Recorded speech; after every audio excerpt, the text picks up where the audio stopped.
rasuluh da'ila ridwani. Allahumma salli alaihi wa ala alihi wa ashabihi wa ikhwani. Hadirin dan hadirat yang dirahmati oleh Allah Subhanahu wa taala, Bapak-bapak dan ibu-ibu yang dimuliakan oleh Allah Subhanahu wa taala.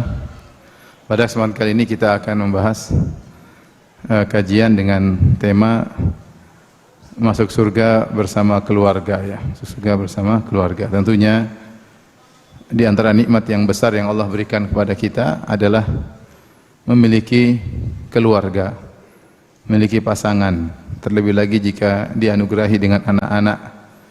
Ini salah satu karunia yang sangat besar. Masih banyak orang-orang yang belum memiliki karunia tersebut ya.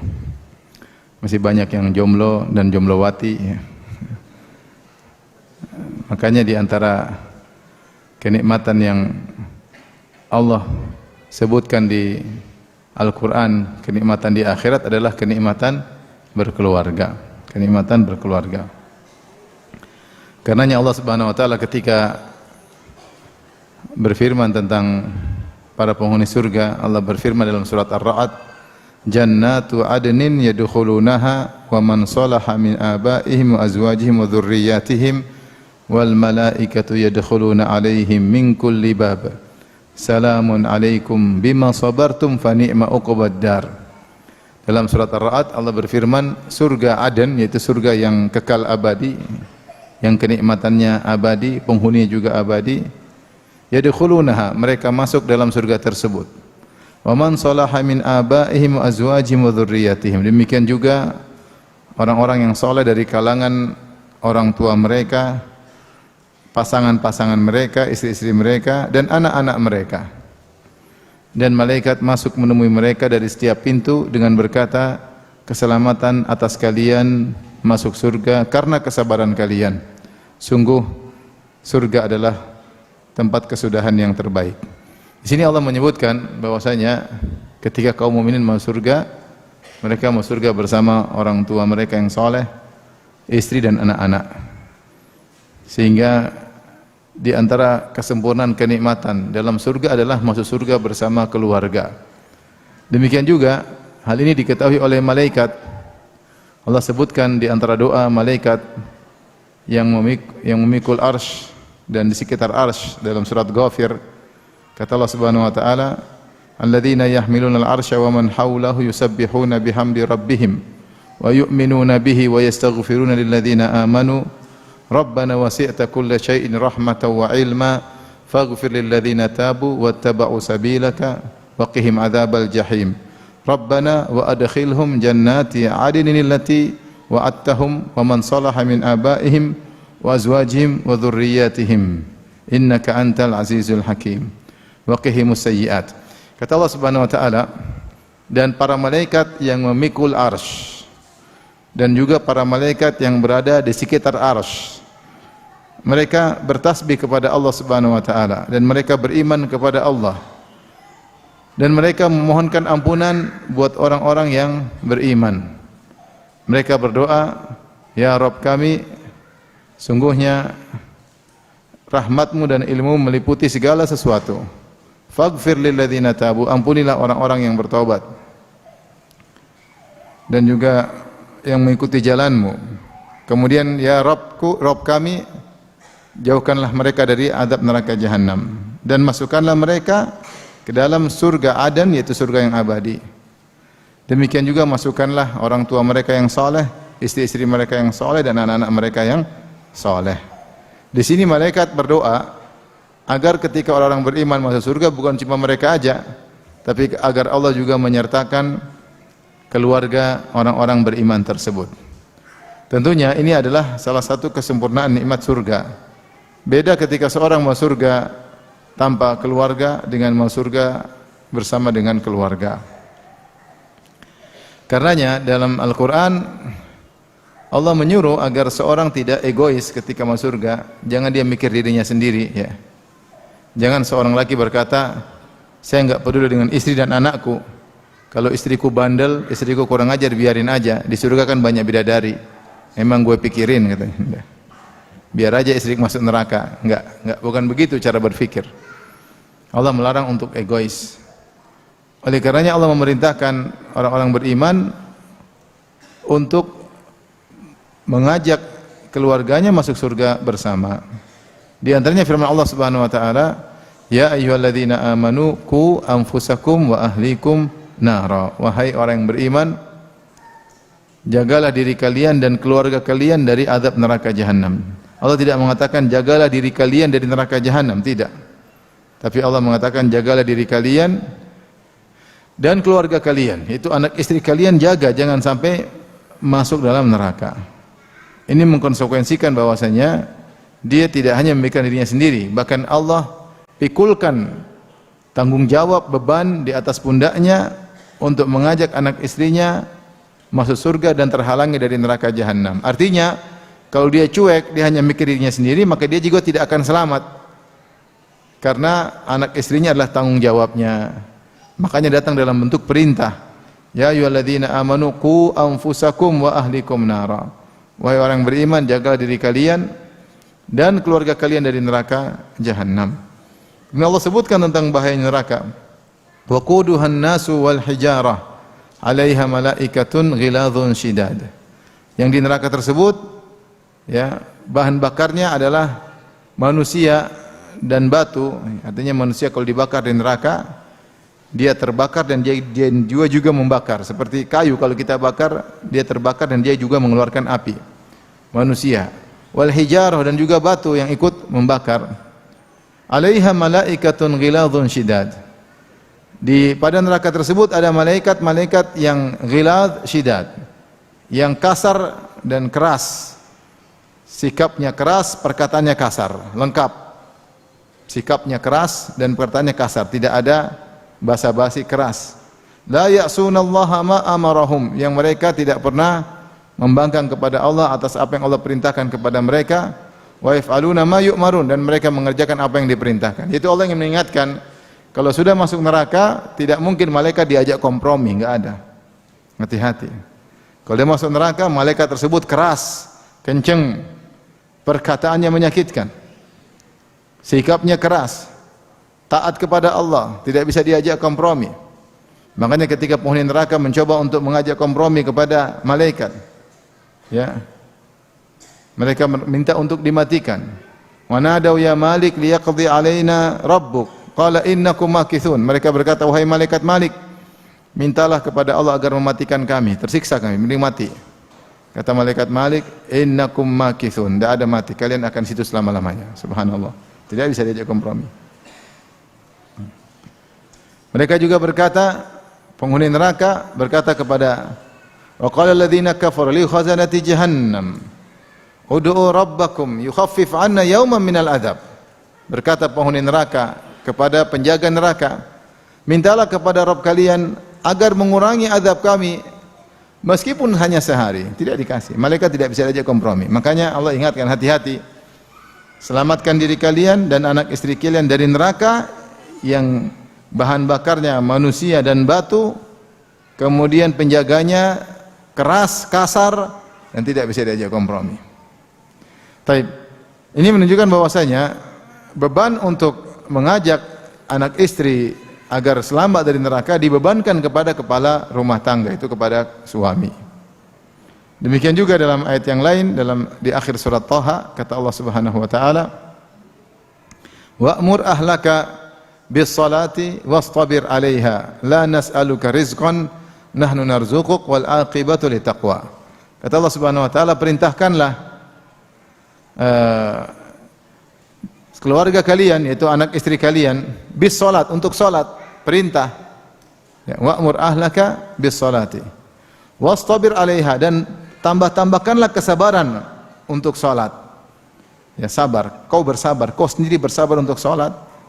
Wastabir, Allah tidak mengatakan wasbir, tapi ada tambahan wastabir, ada huruf ta di situ. Untuk tambahan huruf menunjukkan tambahan perbuatan, yaitu benar-benar bersabarlah engkau dalam salat, dan juga benar-benar bersabar dalam memerintahkan anak istri untuk salat. Kemudian Allah ingatkan, la nas'aluka rizqan, kami tidak pernah minta rezeki darimu, kami tidak pernah nuntut kamu cari rezeki banyak-banyak, karena jadikan alasan untuk lupa menyuruh anak istri ibadah. Nahnu narzukuk, justru kami yang kasih rezeki kepada kalian. Itu Allah mengingatkan ada sebagian orang yang mereka gara-gara cari rezeki lupa mendakwahi anak istri. Sibuk cari sesuap emas bukan suap nasi ya. Sehingga akhirnya lupa untuk mendakwahi anak istri. Maka Allah mengatakan la nas'aluka rizqan. Kami tidak minta rezeki dari kalian. Nahnu narzukuk, justru kami yang beri rezeki kepada kalian. Sebenarnya Allah mengatakan kalau seorang suami menyuruh anak istrinya untuk salat, itu adalah sebab untuk ditambah rezeki dari Allah. Karena Allah yang bilang, perintahkan mereka salat, nahnu narzukuk, kami yang kasih rezeki. Ya, jangan sampai ada syubhat mengatakan, waduh kalau saya suruh anak istri salat nanti rezeki saya berkurang karena waktu kerja saya berkurang. Tidak. Menyuruh mereka untuk salat tidak butuh waktu lama, dan Allah justru janji akan ditambahkan rezeki. Wal aqibatu littaqwa, dan kesudahan yang indah bagi orang yang bertakwa. Tugasmu kamu salat, suruh anak istri salat, kamu akan mendapatkan kesudahan yang indah. Oleh karenanya ini juga dalil bahwasanya seorang tidak boleh egois hanya memikirkan dirinya sendiri. Jangan dia bilang cuma saya yang ngaji. Kamu ngaji, ajak anak istrimu juga ngaji. Sehingga ini memberi isyarat bahwasanya seorang lelaki harus menyisakan waktu untuk mendakwahi anak istri. Telepon istri, telepon anak-anak, meskipun anak jauh. Telepon sudah salat belum? Jangan lupa berdoa. Jangan lupa salat malam. Jangan lupa doain bapakmu, utang bapakmu belum lunas. Seru anak, telepon anak-anak. Telepon anak-anak sehingga anak ada kontak batin. Mereka merasa orang tua mereka perhatian kepada mereka ya. Ya, telepon istri, sayang udah salat belum? Sayang jangan lupa salat witir. Jangan lupa bangun malam. Si tahu, udah ngaji belum? Hari ini udah ngaji belum? Berapa halaman ngaji? Tanya. Jangan kita cuek-cuek saja. Semua orang bisa imannya naik turun. Bisa iman naik turun. Istri juga begitu, tanya suaminya, "Mas, hari ini mata jelalatan enggak?" Saya aja ustadz sering ditegur sama istri saya. Saya ustadz kalau mau keluar, istri bilang, "Jangan lupa baca doa." Kalau saya keluar pagi-pagi, sudah zikir pagi petang belum? Masya Allah. Saya kayak anak TK diceramain sama istri. Ini beneran, saya bukan main-main ya. Nanti kalau saya di pesawat, mata itu hati-hati mata. Ini saya ustadz. Tapi saya nggak bilang saya ustadz, nggak usah ceramain itu, nggak usah. Ya, karena saya juga iman naik dan turun. Ya. Kadang kalau saya sudah duduk depan bisnis kelas, di depan pramugarinya kayak gitu modelnya, turunkan pandangan, wah nggak bisa di depan saya bilang. Kalau di depan susah. Berusaha tapi susah. Mau saya saling menasihati ya. Betapa bahagia kita seorang suami diingatkan oleh istri. Jadi istri nggak usah pakai menegur dengan kata-kata yang baik. Itu membuat suami tambah sayang sama istri. Semua ditambah sayang, istrinya perhatian sama dia ya. Oleh karenanya ayat ini menunjukkan bahwasanya seorang laki tidak boleh egois hanya mikir dirinya sendiri, tetapi dia harus juga berjuang untuk mengajak anak istrinya masuk surga. Ternyata bukan cuma usaha dengan usaha begitu saja, bahkan Allah menyuruh seorang suami untuk sering mendoakan anak istrinya. Makanya di antara ciri-ciri penghuni surga adalah orang yang sering mendoakan anak istrinya. Kalau kita jarang mendoakan anak istri, khawatirnya ini bukan ciri penghuni surga. Karena orang penghuni surga itu dia punya perhatian sama anak istrinya. Bukan cuma perhatian di luar kesana kemari, anak istri dia cuekin. Itu salah dalam skala prioritas. Salah dalam skala prioritas. Dalam Islam skala prioritas pertama keluarga kita, anak istri kita harus kita perhatikan terlebih dahulu. Ya, baru kemudian di luar, masya Allah. Jadi pegiat dakwah, panitia dakwah sana sini, tapi anak istri tidak pernah diperhatikan. Itu salah. Makanya ketika Allah menyebutkan tentang ciri-ciri ibadur rahman, yaitu para penghuni surga, yang Allah berfirman, wa ibadur rahmanil ladzina yamshuna 'alal ardi hauna wa idza khatabahumul jahiluna qalu salama wal ladzina yabituna li rabbihim sujada wa qiyaman. Surga sampai Allah mengatakan ulaika yujzaunal ghurfata bima sabaru. wa yulaqawna fiha tahiyyatan wa salama. Dan hamba-hamba Ar-Rahman yang kalau mereka berjalan di atas muka bumi, mereka berjalan dengan penuh tawadhu, tidak sombong. Dan seterusnya. Setelah itu Allah sebutkan sifat-sifat mereka. Di akhir ketika Allah sudah menyebutkan sifat-sifat mereka, Allah berkata, ulaika yujzaunal ghurfata bima sabaru. Mereka itulah orang-orang yang masuk surga karena kesabaran mereka. Di antara ciri-ciri ibadur rahman penghuni surga, Allah berfirman, walladzina yaquluna rabbana hab lana min azwajina wa dhurriyyatina qurrata a'yun waj'alna lil muttaqina imama.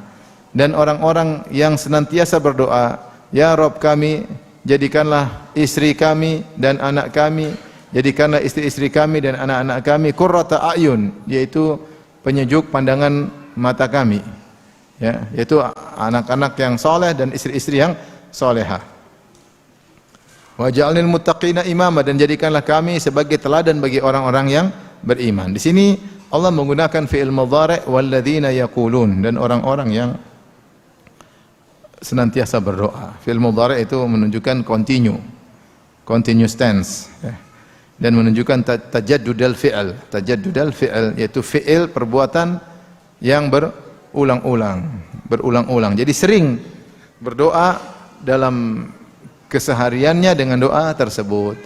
Maka tidak kita selipkan doa ini kalau kita lagi sholat malam, dengan doa sungguh-sungguh dengan penuh penghayatan. Karena kita tahu betapa bahagianya ketika anak istri kita soleh dan soleha, puncak kebahagiaan dunia sebelum akhirat. Dan kita tahu betapa sengsaranya jika seorang diuji dengan istri yang kurang ajar dan anak yang kurang ajar. Penderitaan yang luar biasa. Makanya kalau berdoa, doa dengan serius. Rabbana hab lana min azwajina wa dhurriyyatina qurrata a'yun waj'alna lil muttaqina imama. Ya Allah, jadikanlah anak-anak kami, istri-istri kami, ya, sebagai istri-istri yang soleha dan anak-anak yang soleh. Dan jadikanlah kami, ya, lil muttaqina imama. Jadikanlah kami adalah qudwah, teladan bagi orang-orang yang beriman. Berdoa dengan doa yang benar-benar tulus. Sehingga ini doa tingkat tinggi. Bukan cuma minta anak istri jadi soleh dan soleha, tapi minta agar keluarga kita menjadi qudwah. Menjadi qudwah itu sebagai teladan bagi keluarga-keluarga yang lain. Wa ja'alna lil muttaqina imama. Jadikanlah kami imam bagi orang-orang yang bertakwa. Ini doa tinggi, luar biasa, ya. Sehingga seorang ketika berdoa dengan doa tersebut, dia punya himmah aliyah, punya cita-cita yang tinggi. Bukan cuma keluarganya di keluarga yang soleh, tetapi agar keluarganya menjadi teladan bagi yang lainnya. Karena di akhir doa, waja'alna lil muttaqina imama. Jadikanlah kami imam, yaitu qudwah, teladan, suri teladan, contoh bagi orang-orang yang bertakwa lainnya. Maka ini semua menunjukkan bahwasanya kalau masuk surga hendaknya bareng-bareng, Dan inilah impian para nabi. Makanya para nabi, mereka berdoa untuk keluarga mereka, mereka berdoa untuk anak-anak mereka, ya. Seperti Nabi Ibrahim, Allah abadikan di akhir-akhir surat Ibrahim. Wa idz qala Ibrahim rabbi ja'al hadzal balada amina wa junubni wa baniya an na'budal asnam. Ya Rabbku, ketika Ibrahim berdoa, ya Rabbku, jadikanlah kota Mekah negeri yang aman. Wa junubni wa baniya, dan jauhkanlah aku dan keturunanku dari penyembahan berhala, dari kesyirikan. Rabbi innahunna adlalna katsiran minan nas.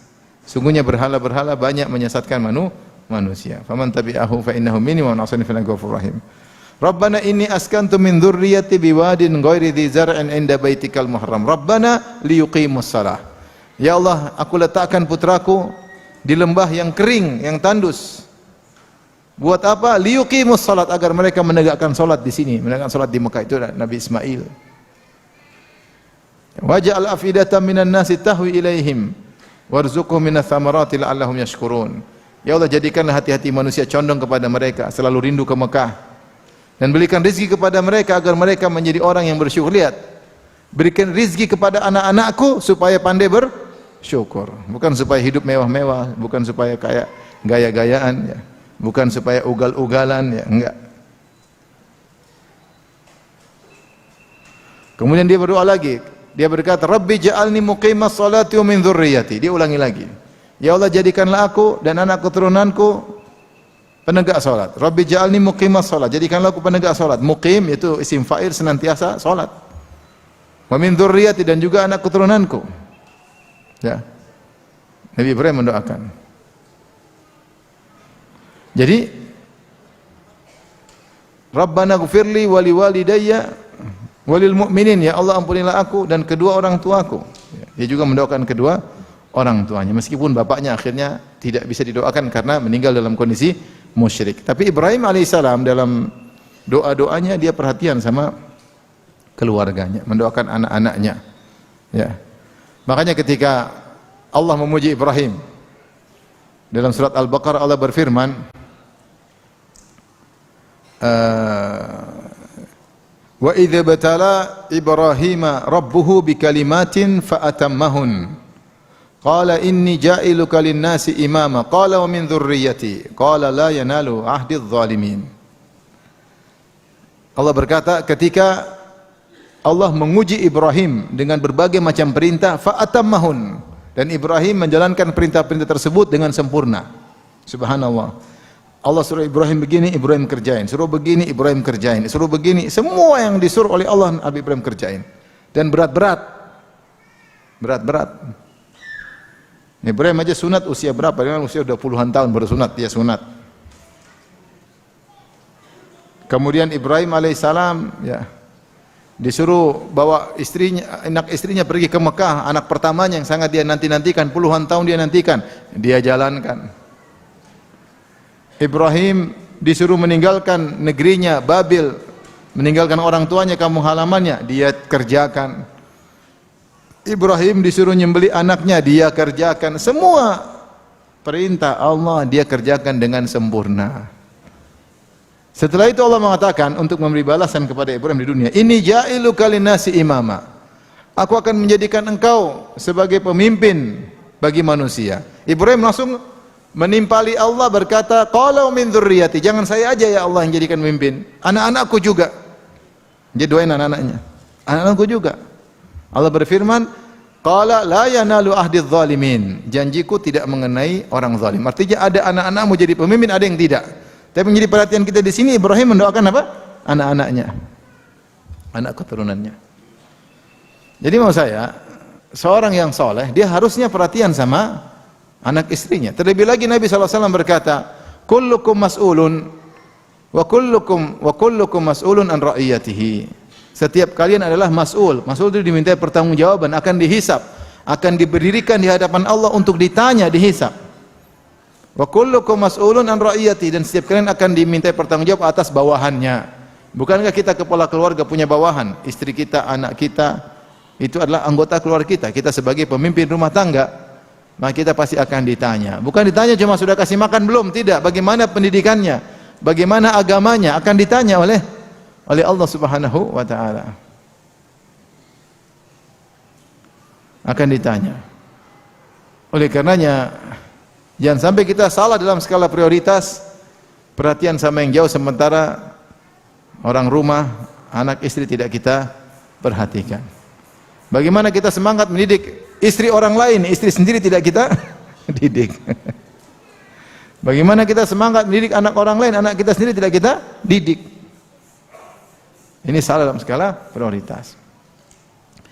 Maka ini semua yang saya bawakan sebagai dalil bahwasanya untuk masalah masuk surga hendaknya kerjasama antara suami dan istri.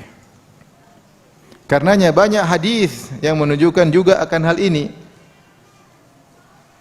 agar seorang membina rumah tangga yang saleh, rumah tangga yang baik, yang membantu dia untuk bisa masuk surga,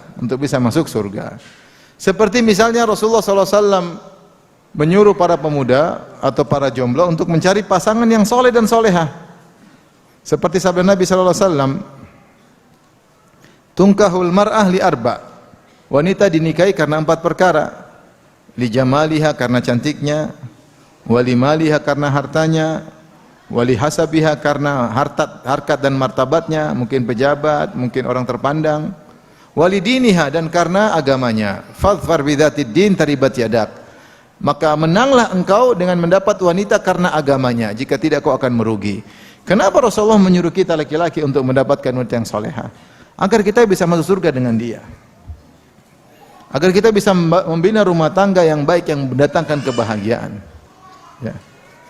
Rasulullah tidak menyuruh cari wanita yang kaya raya, ya. Karena kaya raya belum tentu mendatangkan apa? Kebahagiaan. Kalau bisa soleha, cantik, kaya raya, anak pejabat, ya oke lah kalau bisa.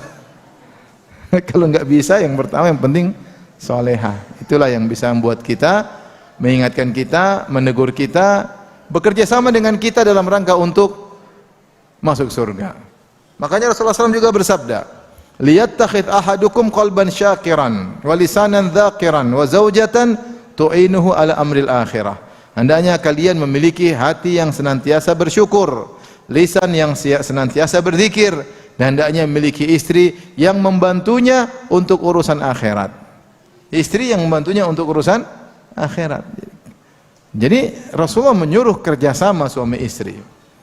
Kalau Allah berfirman wa ta'awunal birri wat taqwa, tolong menolong kalian dalam kebajikan ketakwaan. Di antara tolong menolong yang harusnya kita lakukan, tolong menolong suami istri. Bagaimana orientasi kehidupan kita harus akhirat, hidup cuma sebentar, kita harus fokus apapun yang kita kerjakan orientasi kita adalah akhirat. Oleh karenanya ini semua menunjukkan bahwasanya perlu kerjasama antara suami dan istri untuk masuk surga, ya, untuk masuk surga. Maka istri itu diajak ngaji, istri ditanya, diingatkan sudah baca Quran belum hari ini, sayang sudah zikir pagi petang belum, tanya sama istri, WhatsApp sudah dibaca belum, sudah. WhatsApp sudah. Zikir pagi petang belum, Al-Quran belum, berita politik sudah. Berita artis, berita kecantikan sudah, Al-Quran belum, ya. Tentu rumah tangga begini yang indah, saling apa? Mengingatkan. Karenanya pada kesempatan kali ini kita akan berbicara tentang bagaimana bentuk kerjasama suami istri agar kita sama-sama bisa digiring oleh Allah menuju surganya, ya. Perlu kerjasama, perlu kerjasama. Untuk itu saya sering sampaikan hal ini. Seorang ketika melakukan ibadah nikah, ya, dia harus mengerti apa sih tujuan syariat dalam pernikahan yang disebut dengan maqasiduz zawaj. Apa sih maksud tujuan dari pernikahan? Para ulama yang bahas tentang tujuan pernikahan, mereka sebutkan ada 3 tujuan pernikahan. 3 tujuan pernikahan. Tujuan yang pertama adalah untuk menjaga diri agar tidak terjerumus dalam perzinahan, agar tidak terjerumus dalam memandang yang haram. Ini adalah tujuan yang mulia. Dunia ini penuh cobaan, fitnah lawan jenis. Bagi laki-laki fitnah wanita terbesar, bagi wanita fitnah lelaki juga fitnah yang besar. Jadi ini fitnah bukan main-main, ya. Sudah banyak orang yang terjerumus jatuh, kemudian kalah dalam fitnah tersebut, fitnah lawan jenis. Dalilnya Rasulullah SAW bersabda, ya ma'syarasy syabab, man istata'a minkumul ba'ah falyatazawwaj. Wahai para pemuda sekalian, siapa di antara kalian yang mampu untuk menikah maka menikahlah. Fa innahu aghaddu lil basar wa ahsanu lil farj. Sungguhnya menikah itu lebih menundukkan pandangan, lebih menjaga kemaluan. Faman lam yastati' fa alaihi bisawm fa innahu lahu wija. Siapa yang tidak mampu untuk menikah, duitnya enggak ada, kemampuannya tidak ada, maka hendaknya dia berpuasa. Ya, karena puasa itu bisa menjadi pelindung baginya atau benteng darinya, perisai baginya. Tapi di sini Nabi menyebutkan tentang tujuan pernikahan. Fa innahu aghaddu lil basar, sungguhnya itu lebih menundukkan pandangan, wa ahsanu lil farj, dan untuk menjaga kemaluan. Ini tujuan pernikahan yang pertama, menundukkan pandangan, menjaga kemaluan. Tapi tujuan yang kedua Allah sebutkan dalam surat Ar-Rum dalam rangka untuk menemukan cinta kasih. cinta kasih, kasih sayang, yaitu kebahagiaan rumah tangga, yaitu mewujudkan sakinah, mawaddah dan rahmah. Wa min ayatihi an khalaqa lakum min anfusikum azwajan litaskunu ilaiha wa ja'ala bainakum mawaddatan wa rahmah. Dan di antara tanda-tanda kebesaran Allah Subhanahu wa taala, Allah menciptakan bagi kalian istri-istri kalian, litaskunu ilaiha, agar kalian para lelaki condong, tentram, mendapatkan sakinah di sisi istri-istri kalian. Bukan cuma itu, wa ja'ala bainakum mawaddatan wa rahmah, dan Allah menjadikan mawaddah dan rahmah. Mawaddah itu cinta, ada hasrat, namanya mawaddah. Rahmat yaitu maksudnya kasih sayang. Kasih sayang. Ternyata di antara tujuan pernikahan adalah munculnya sakinah, mawaddah dan rahmah dalam rumah tangga. Ini antara tujuan pernikahan. Tujuan yang ketiga di antara maqasidiz zawaj, tujuan ketiga adalah untuk memiliki keturunan yang saleh dan salehah. Sebagaimana dalam firman Allah Subhanahu wa taala, "Wa laqad arsalna rusulan min qablika wa ja'alna lahum azwajan wa dzurriyyah." Sungguh kami telah mengutus para rasul sebelum engkau wahai Muhammad, dan kami jadikan bagi mereka istri-istri dan anak-anak. Jadi Allah sebutkan di antara nikmat yang Allah berikan kepada para nabi, Allah berikan pada mereka istri dan anak-anak. Berarti punya anak-anak adalah tujuan syariat. Dan Rasulullah SAW juga bersabda, "Tazawwajul wadud al-walud." Nikahilah wanita yang al-wadud, yang sangat mencintai, al-walud yang subur. Tujuannya apa? Agar punya anak banyak. Fa inni mukatsirum bikumul umama yaumal qiyamah. Karena aku bangga punya anak yang banyak di hadapan para nabi yang lainnya pada hari kiamat kelak. Ya tentu Nabi bangga punya keturunan, punya pengikut yang banyak yang soleh, bukan pengikut yang ugal-ugalan, enggak. Sehingga ini isyarat bahwasanya seorang berusaha untuk memiliki anak-anak yang soleh dan solehah. Itu tujuan pernikahan. Rasulullah SAW juga bersabda dalam hadisnya, "Idza matal insan inqata anhu amalu illa min thalath." Jika seorang manusia meninggal dunia, maka terputuslah seluruh amalannya kecuali 3 perkara. Shadaqatun jariyah, yang pertama sedekah jariyah, yang kedua ilmun yuntafa'u bi, ilmu manfaat, yang ketiga waladun salihun yad'u lahu, anak soleh yang mendoakannya, anak soleh yang mendoakannya. Maka di sini kita bisa fokuskan bahwasanya tujuan pernikahan dalam syariat 3 ini. Yang pertama tadi apa? Menjaga kepandangan dan kemaluan. Yang kedua, menimbulkan samawa. Samawa ya. Sakidah, mawadah dan apa? Samara, bukan samawa ya. Samara. Sakidah, mawadah dan rahmah. Yang ketiga, punya anak-anak yang saleh.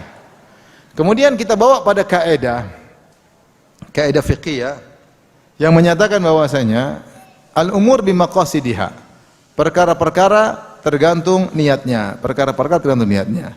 Artinya semua kegiatan yang kita lakukan, jika niat kita adalah untuk bisa merealisasikan 3 perkara ini, salah satu dari 3 perkara ini, maka semua kegiatan kita, aktivitas kita berpahala. Ya. Maka semua perkara tergantung niatnya. Contoh, beli parfum hukum asalnya mubah. Beli, enggak beli juga enggak apa-apa. Tapi ketika saya beli parfum niatnya untuk menjalankan sunnah Nabi, karena saya ingin pergi ke masjid, disunahkan kita di masjid pakai parfum sehingga wangi di sekitar kita, maka membeli parfum itu jadi hukumnya apa? Sunnah. Ini contoh. Ya, tergantung tujuannya. Jalan hukum asalnya boleh, tapi bisa berubah hukumnya tergantung tujuannya. Kalau seorang berjalan menuju tempat diskotik, ya perjalanan setiap langkahnya dosa. Kalau dia berjalan menuju tempat prostitusi, tempat perjudian, tempat minum khamar, maka setiap langkah kakinya dosa. Tapi kalau dia jalan untuk berbakti sama orang tua, maka setiap langkah kakinya berpahala. Jika dia berjalan untuk salat Jumat, maka langkah kakinya wajib karena dia hendak pergi salat Jumat. Maka perkara yang tadinya hukum asalnya mubah bisa berubah hukumnya. Ya. Maka demikian juga dalam kegiatan kita rumah tangga, kalau kita melakukan kegiatan mubah, kegiatan yang boleh asalnya, tapi kalau tujuannya adalah untuk 3 perkara ini, salah satunya, maka dapat pahala. Contoh misalnya, istri kita suruh pergi ke salon, jangan terlalu mahal, yang biasa-biasa aja, dengan tujuan agar dia cantik depan mata kita sehingga kita lebih menundukkan pandangan. Pahala atau tidak? pahala karena kita melaksanakan salah satu tujuan tersebut. Kita keluarkan uang biaya untuk mendoain anak, ini pondok bagus, agak mahal dikit, kita keluarin agar anak kita bisa dididik dengan baik di pondok tersebut. Maka uang yang kita keluarkan adalah infak wajib pada tempatnya. Dapat pahala. Sehingga kaidah mengatakan al-umur bimaqasidihha, segala perkara yang dilakukan jika tujuannya baik, maka dia juga menjadi berpahala sesuai dengan tujuan yang dimaksud. Nah, ini kita bawa dalam benak kita sehingga harus sering kita hadirkan ketika melakukan sesuatu. Saya mau apa ini? Kenapa saya ngapain keluarga saya? Selamat tidak keluar dari 3 tujuan tersebut, maka seluruh kegiatan kita, aktivitas kita berpahala di sisi Allah Subhanahu wa taala. Sehingga muncullah kerjasama antara suami dan istri untuk bisa meraih pahala sebanyak-banyaknya sehingga bisa masuk surga. Tapi kita bicara yang pertama, di antara tujuan kehidupan rumah tangga adalah untuk menundukkan pandangan, menjaga kemaluan. Maka jika seorang suami dia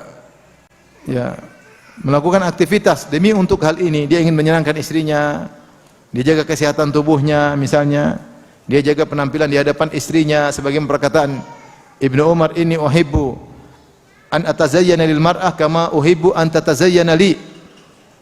Aku suka untuk berhias di hadapan istriku sebagaimana aku suka istriku berhias di hadapan aku. Niatnya untuk agar menundukkan pandangan istri, sehingga dia menunaikan kewajiban nafkah batin bagi istrinya, maka sang suami dapat pahala. Misalnya suami olahraga dalam rangka untuk menyenangkan istri, berpahala. Demikian juga istri, kalau istri niatnya untuk merias diri, mempercantik diri, makannya diatur, tidak memelarkan tubuhnya, jangan mentang-mentang masa pertumbuhan makan seenaknya.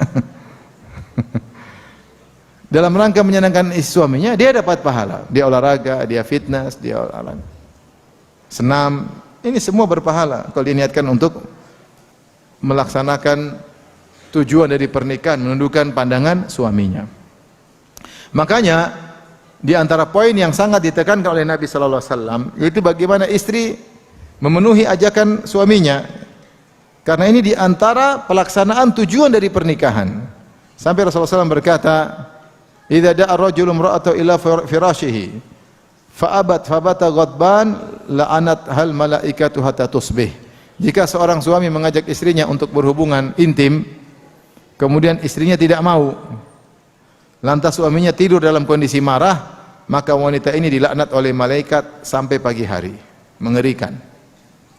Misalnya suami ngajak istrinya jam 8 malam habis sholat isya, istrinya nggak mau, terus suaminya marah, akhirnya guling dipeluk erat-erat, bantal dipeluk erat-erat sampai subuh jam berapa? Jam 3:30. Dari jam 8 sampai 3:30 dilaknat malaikat. Kata Nabi hatta tusbih, sampai pagi. Jika suaminya marah. Kalau suaminya enggak marah, pengertian enggak dilaknat, karena syaratnya istri enggan, suami marah. Tapi kalau orang-orang Kendal, insya Allah suaminya tidak suka pemarah. Insya Allah, kelihatannya, aslinya wallahu alam. Kenapa? Karena ini salah satu tujuan utama menundukkan pandangan suami dengan istri, memenuhi hasrat suami. Sampai Rasulullah SAW mengatakan, jika seorang kemudian keluar, kemudian melihat ada wanita, kemudian dia tertarik, hendaknya dia pulang untuk menemui istrinya. Karena jika dia menggauli istrinya, maka hasrat yang ada dalam dirinya akan hilang. Ini dalam rangka menundukkan pandangan dan menjaga kemaluan suami. Makanya ketika istri tidak mempedulikan hal ini, maka terjadilah kerusakan dalam rumah tangga. Ketika istri mulai malas untuk melayani suami, tentu harus ada kerjasama. Suami juga harus perhatian, merayu dulu, istilahnya gampangannya ada mukaddimah, langsung jangan langsung ke inti pembicaraan, apalagi langsung ke daftar isi, enggak, mukaddimah dulu. Jangan langsung kesimpulan daftar isi, mukaddimah dulu. Namun ketika istri juga tidak perhatian, mulailah terjadi kerenggangan dalam rumah tangga. Mulailah akhirnya suaminya bermaksiat karena hasrat harus disalurkan. Ketika tidak disalurkan, mulailah suaminya bermaksiat. Mulailah rumah tangga tersebut keberkahannya dicabut sedikit demi sedikit. Kesalahan dari mana wallahu alam? Bisa jadi dari suami, bisa jadi dari istri. Mulailah suaminya chattingan sama wanita sembarang. Mulailah dia melihat wanita sembarangan. Mulailah dia bermaksiat. Mulailah matanya jelalatan. Kenapa dia tidak menemukan penyaluran hasratnya di rumah? Sebabnya istrinya tidak pedulikan dia. Ketika diajak berhubungan, mas kamu ini macam-macam aja, ini repot. Ini bukan macam-macam, ini serius. Saya cuek. Saya cuek. Ada seorang wanita datang ke rumah, mengeluh, Ustadz, suami saya sudah sekian bulan tidak menggauli saya. Kita kondisi baik-baik, tapi sudah sekian bulan, ya karena kerja mungkin dia kurang melayani suaminya. Suaminya cuek, ditinggalin. Saya bilang, kalau saya laki-laki bu, mustahil laki-laki bisa bertahan 6 bulan. Kalau dia punya uang, dia punya kesempatan, dia pasti punya hubungan di luar. Dan ternyata benar. Kecuali kalau duit nggak ada, wajah pas-pasan, ya pasrah, puasa terus. Tapi kalau duit ada, istri nggak melayani, suami ya namanya dia harus melakukan apa yang dilakukan. Oleh karena ketemu dengan apa? Istri. Laki-laki seperti itu. Oleh karenanya kerjasama antara suami istri untuk menundukkan pandangan pasangannya. Ya. Dari situ suami harus bertakwa kepada Allah. Dia jangan mengumbar pandangannya. Kapan dia mengumbar pandangannya, maka dia tidak tertarik lagi kepada istrinya. Istri kita secantik apapun, kalau kita sudah lihat wanita lain, pasti setan menghiasi. Setan telah bersumpah, la uzayyinanna lahum fil ardi, sungguh aku akan akan sungguh-sungguh benar-benar menghiasi kemaksiatan. Taruhlah ada seorang suami, seorang laki, istrinya cantik, tapi kalau dia mengumbar pandangan, dia tak ada wanita yang tidak cantik, setan akan menghiasi. Sehingga wanita yang kurang cantik tersebut lebih menarik daripada istrinya yang lebih cantik dari wanita tersebut. Ya, makanya dikatakan rumput tetangga lebih hijau, kata orang ya. Kenapa? Ketika dia mengumbar pandangan, setan akan menghiasi. Sehingga akhirnya ketika dia sering melihat yang haram, sering nonton film, ya. Kenapa? Ini orang kafir, tapi orang kafir. Kenapa? Sering di luar jajan sudah. Jajan di luar, maksiat di luar sama istrinya. Itu kan kebahagiaan dicabut oleh Allah Subhanahu wa taala. Maka kalau kita tidak menundukkan pandangan, kita sendiri yang sengsara. Kita sering lihat di luar. Sebentar, anak saya telepon. Halo, Assalamualaikum. Ambil lagi pengajian. Ya,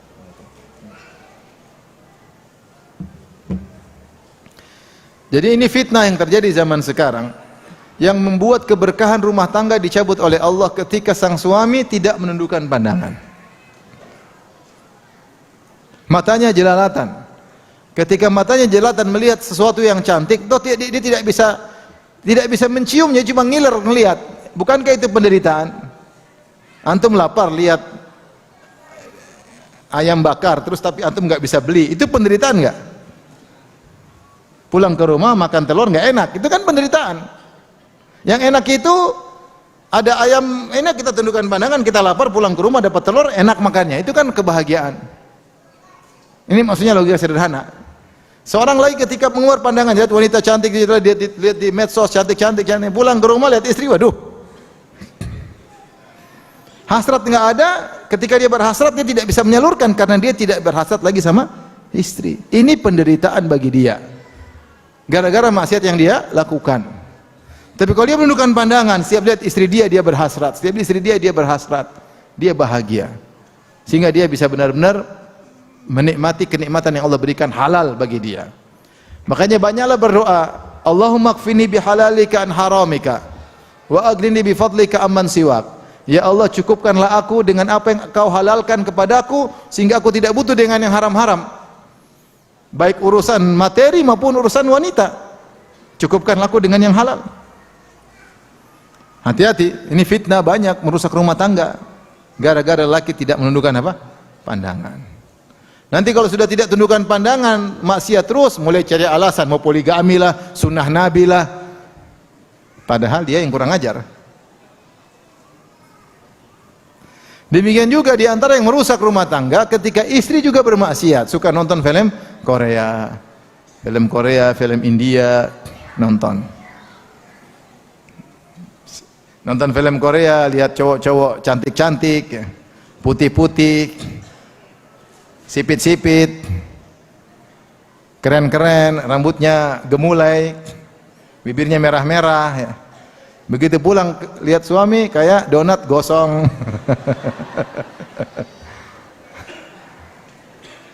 Hitam, jenggotan, apa ini udah nggak. Sampai ada kasus saya diceritain sama seorang psikolog. Kasus rumah tangga, istrinya berangan-angan suaminya seperti orang Korea. Disuruh pakai celana pendek di rumah lah, disuruh potongan Korea agar dia bisa berhasrat.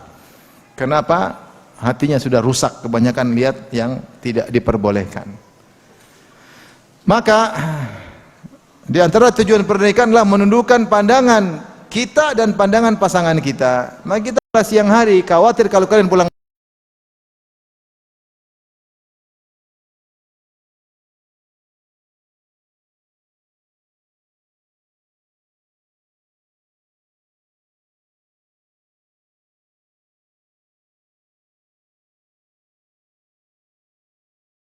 maka dilarang datang malam-malam.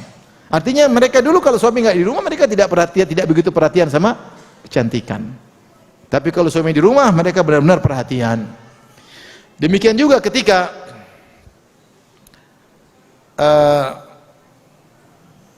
Salman Al-Farisi datang ke rumah Abu Darda.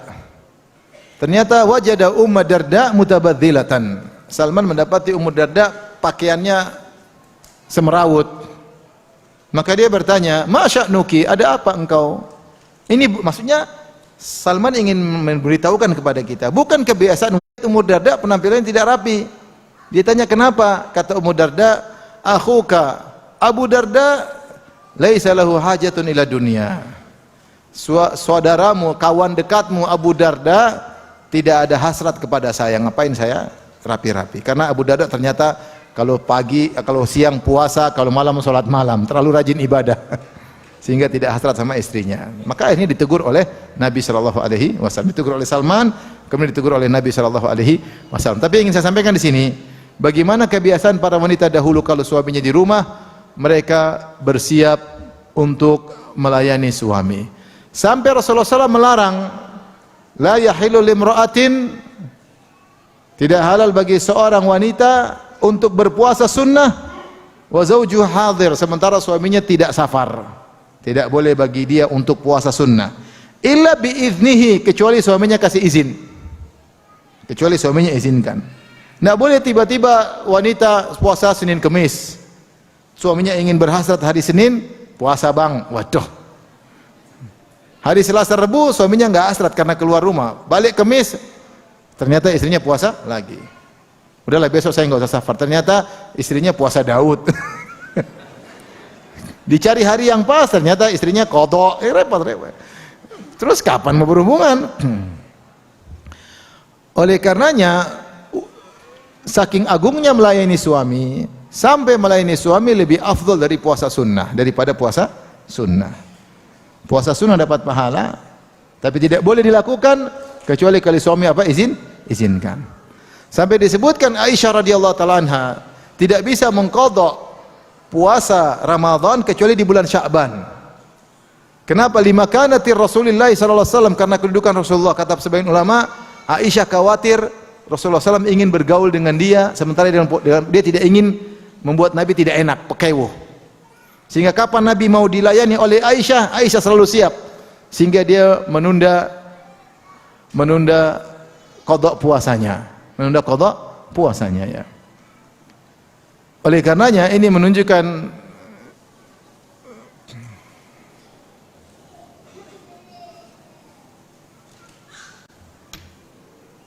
sudah mau habis.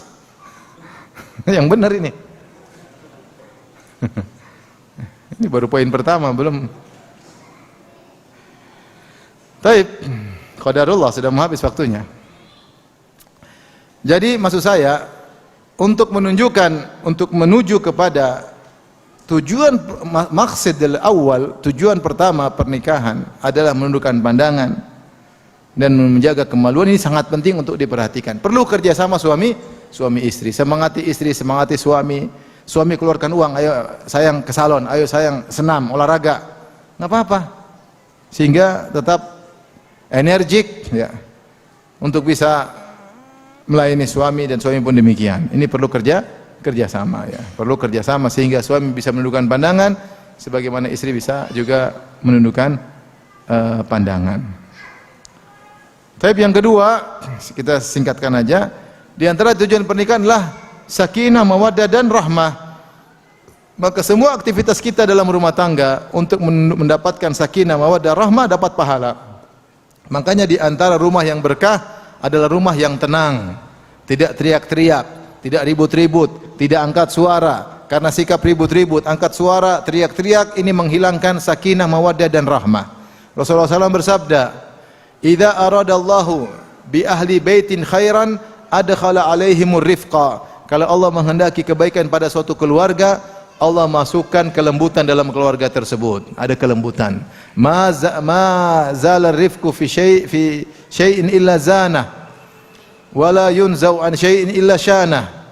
La yazalu rifqu fi syai'in illa zanah. Tidaklah kelembutan pada suatu kecuali akan menghiasinya, dan tidaklah kelembutan dicabut kecuali akan merusaknya. Maka suami istri jaga perkataan. Kalau ngomong sama pasangan, jangan yang menyakitkan hati. Pilih-pilih kata sebelum diucapkan. Pilih-pilih kata sebelum diketik. Kalau salah ketik segera diedit. Jangan bicara asal-asalan antara para pasangan. Ini menimbulkan kegaduhan, ribut, kebencian. Ya. Wanita baper, suka bawa perasaan. Laki-laki harusnya lebih bisa mengontrol untuk berucap kata-kata yang baik terhadap istri. Istri juga berusaha mengucapkan kata-kata yang baik kepada suaminya karena ibadah kepada Allah Subhanahu wa taala. Bukankah saya sering sampaikan, taat kepada suami lebih diutamakan daripada taat kepada orang tua dalam hal urusan rumah tangga.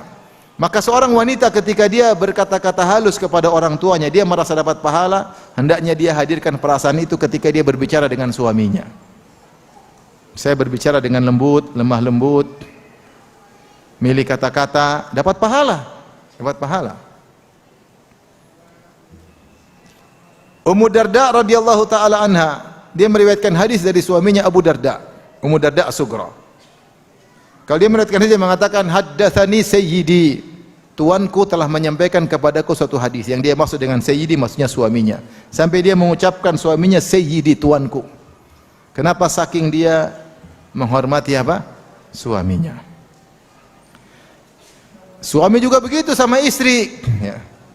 Pilih kata-kata yang baik. Allah berfirman secara umum, wa qul li ibadi yaqulu allati hiya ahsan. Katakanlah kepada hamba-hambaku untuk berkata-kata yang terbaik. Allah berfirman, wa qulu linnasi husna. Ucapkanlah kata-kata yang terbaik bagi manusia secara umum, apalagi kepada pasangan kita, bapak anak-anak kita, ibu anak-anak kita, teman kehidupan kita, teman perjuangan kita, yang merawat kita kalau kita sakit. Subhanallah, bagaimana kemudian kita asal ngomong ceplas-ceplos? Kalau kita sudah bicara ceplas-ceplos, asal-asalan ngomong tidak dipikir, akhirnya keberkahan diangkat, akhirnya sakinah dan mawaddah dan rahmah hilang. Lihatlah banyak rumah tangga sekarang, atau sebagian rumah tangga, suaminya tidak betah di rumah, tidak ada obrolan, suami istrinya tidak dijadikan sebagai teman dekatnya, istrinya pun asyik dengan teman-temannya di grup, lupa ngobrol sama suaminya. Kenapa? Ngobrol sama suami tidak nyaman. Suaminya juga ngobrol sama istrinya tidak nyaman, suaminya ingin ngobrol sama teman-temannya di grup.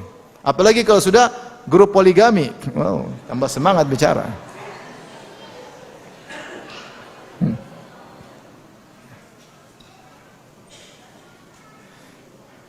Itu bukan kebahagiaan. Kebahagiaan itu sakinah, mawaddah dan rahmah, suami istri ngobrol bareng, ngobrol. Jadikan teman istri sebagai, makanya meskipun kita sibuk, kalau istri kita lagi pengen ngobrol, kita kesempatan niatkan pahala. Saya ngelayani istri lah, ketawa ketiwi, meskipun di grup, meskipun di WA, kita ketawain dia, senangin dia, dapat pahala antum, dapat pahala. Jangan aja kalau cuma di grup kawan kita pandai bercanda di situ. Sama istri mati kartu, nggak bisa ngomong. Tulis sedang mengetik, tapi nggak ada tulisannya. Sedang mengetik melulu. Bingung bicara apa. Tapi kalau sama teman, masya Allah berinovasi, gini-gini, masya Allah ketawa ketiwi. Sama istri mati kartu, nggak bisa ngomong. Sebagian wanita kalau sama temannya juga, oh ya ukhti, masya Allah. Abi di mana? Repot kalau sama suami. Abi di mana? Artinya sayang di mana, lagi ngapain, ya gitu kan bisa. Ibu-ibu gombal dikit. Saya rindu sama kamu. Abang di mana? Mas lagi di mana? Kan bisa kan? Enak suami itu dengar gitu, renyah dengar suaranya itu. Tapi kalau listrik belum bayar, aduh. Listrik belum bayar, SPP anak-anak belum bayar. Tagihan air, tagihan listrik, tagihan ini, tagihan anu. Uang bulanan, uang dapur, aduh. Jadi bertutur kata ini sangat penting. Kalau orang udah belajar public speaking, ngapain sama orang? Kita public speaking sama keluarga itu yang penting. Sama istri sama anak itu public speaking nomor 1 yang harus kita dahulukan. Seni dalam berbicara dengan istri dan anak-anak. Kita harus pikirkan laki-laki supaya kita dapat pahala.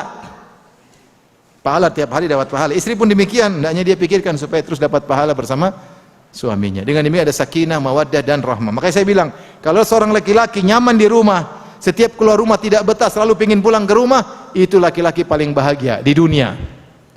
Baru main motor-motor, aduh baru 2 kilo, saya pulang dulu ya, kangen sama istri, wah top. Tapi kalau sudah 100 kilo, pengen nambah 100 kilo, ini dia berarti nggak mikir istrinya, dia senang jalan-jalan sama temennya. Sudah 200 kilo jalan, masih kurang 1000 kilo. Ngapain kamu 1000 kilo jalan-jalan? Harusnya sama istri pulang. Dia tidak pernah rindu pulang ke rumah. Ini laki-laki sengsara. Laki-laki bahagia itu selalu pengen pulang ke rumah. Sudah teguran terakhir ya. Kalau ada wanita senang ke mall, tidak pengen ke rumah ketemu suami, ini istri sengsara. Yakinlah dia istri apa? Sengsara. Entah dia diuji dengan suami yang bobrok, atau entah dia tukang maksiat sehingga dia tidak lagi tertarik sama suaminya. Waliyadzubillah. Maka hilanglah sakinah dan mawaddah dan rahmah. Jadi ingin saya sampaikan, segala kegiatan yang bisa menumbuhkan cinta kasih berpahala. Istri antum lagi tidur, antum ambil selimut, tutup selimut, cium keningnya, antum dapat pahala.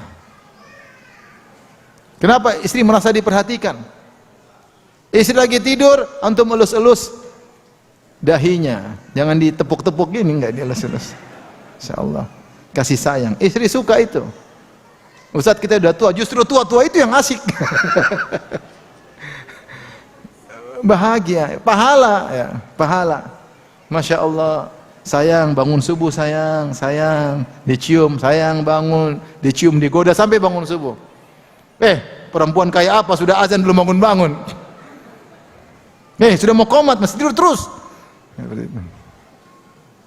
Sampai ada laki-laki saking marah, dia mau sholat subuh, dia kasih bangunkan istrinya. Bangun ya, Abi mau sholat subuh. Ya. Habis sholat subuh, zikir pagi petang, pulang istri masih tidur, kamu saya cerai. Subhanallah. Janganlah. Kita hidup ini dunia cuma sebentar. Tidak ada suami yang sempurna, tidak istri yang sempurna. Tapi kita harus bentuk. Kita bentuk suasana yang kita bahagia dalam suasana tersebut. Nggak usah butuh. Kita bentuk sendiri di rumah. Kita nyaman di rumah, istri nyaman di rumah. Sakinah, mawaddah dan rahmah. Sampai kita rindu. Ibnul Qayyim menyebutkan tentang kerinduan. Ada kerinduan yang haram. Kerinduan haram banyak. Rindu nonton film, rindu sama istri orang, rindu yang berpahala, rindu sama istri. Masya Allah. Lagi diam-diam, aduh pengen pulang. Itu berpahala. Rindu sama istri sendiri.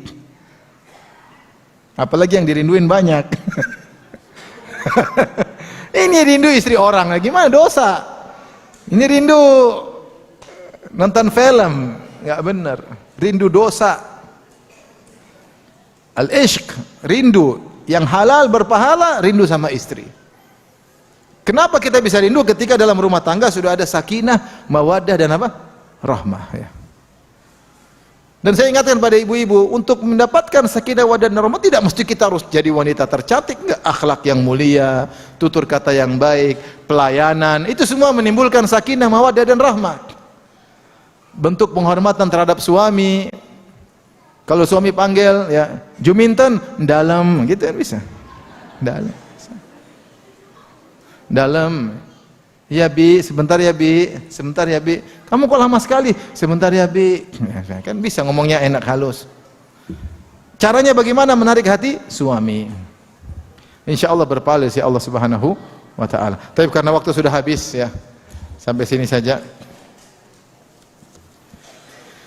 Jam 10 lewat 10 kajian selesai, ini lewat. Jam 10 sampai 10.40 saya tanya jawab. Baik.